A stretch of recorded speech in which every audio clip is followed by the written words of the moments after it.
So I got into literary and cultural criticism. Well, I got into both of those things actually at the end of high school. I had a really amazing 11th grade English teacher. It was American literature. It was a very rigorous class. We had to pick an American author and write a 20-page paper about them. We had to read like about 1,000 pages of their work, and then we had to read literary criticism about it, and we had to read biography of the writer, and then somehow like make a paper out of those things. And I wrote mine on F. Scott Fitzgerald, and it was in many ways the first sort of intellectual task that I put myself into really deeply. And it didn't just feel like something I was doing for school. It felt like something that I was doing as myself, and it was like important for me and like my soul.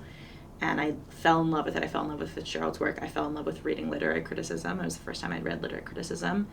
And I like got a bunch of awards for this paper and whatever, and made a big deal out of it. And then in like the nerdiest thing in my life ever, I wrote my college Common App essay about having written this about the paper. And I don't know, somehow they thought I was like still well-rounded enough or whatever. But from that moment on, I was like, I'm going to be an English major. And that stuck.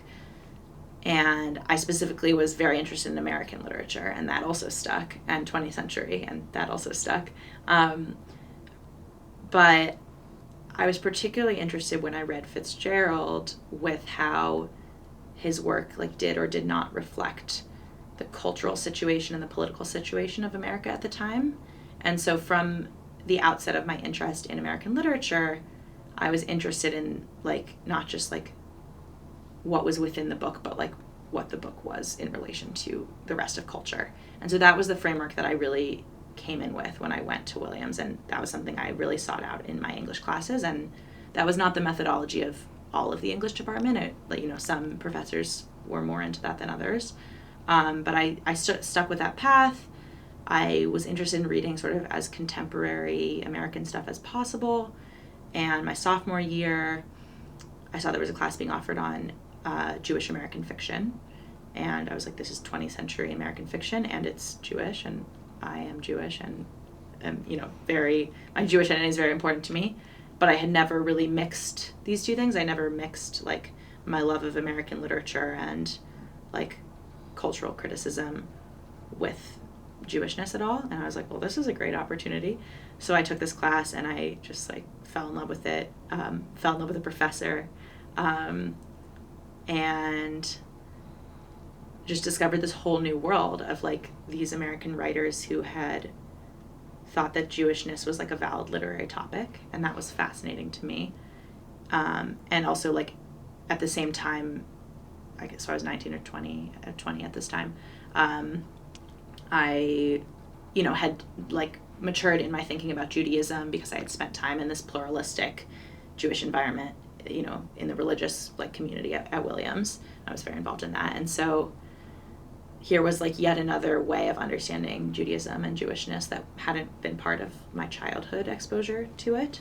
And I loved reading everything we read, and I loved writing about it and wrestling with it. And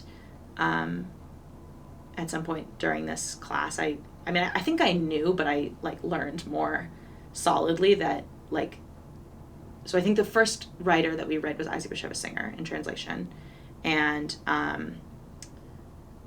I realized that this was translated from Yiddish, but the professor was sort of just framing this as like a touchstone text of Jewish American fiction, and like Isaac Bashevis Singer as a really foundational author who had inspired Bernard Malamud and Saul Bellow and Philip Roth, and like really a whole generation. But I started to think a little bit about like, so what does it mean though that this is Jewish American fiction, but it's also Yiddish fiction? Like, what is that?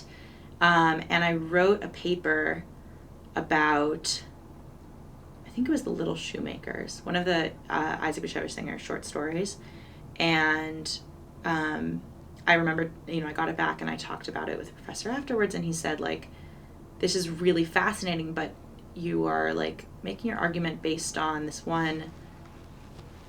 an idea that comes out of this one phrase or something. And that phrase is like, this story was translated by Saul Bellow, And if he had translated it differently, you couldn't make that argument.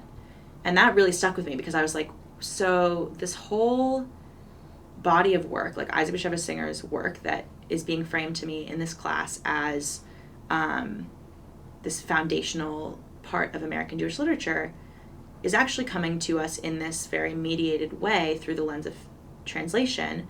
And as someone who can't read Yiddish, I have no access to like the original.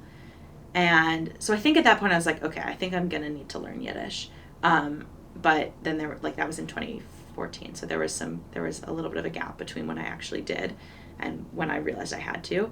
But that was the moment that I realized, like, that class made me realize that Jewish American literature was like a home for me was a sort of an academic home for me. Also because Jewish American literature is so engaged with like culture, and you know what I said before about like feeling like I needed to read literature in the context of culture and politics and history. It seemed to me that nearly all of this American Jewish fiction I was reading was begging to be read in the context of culture and politics and history.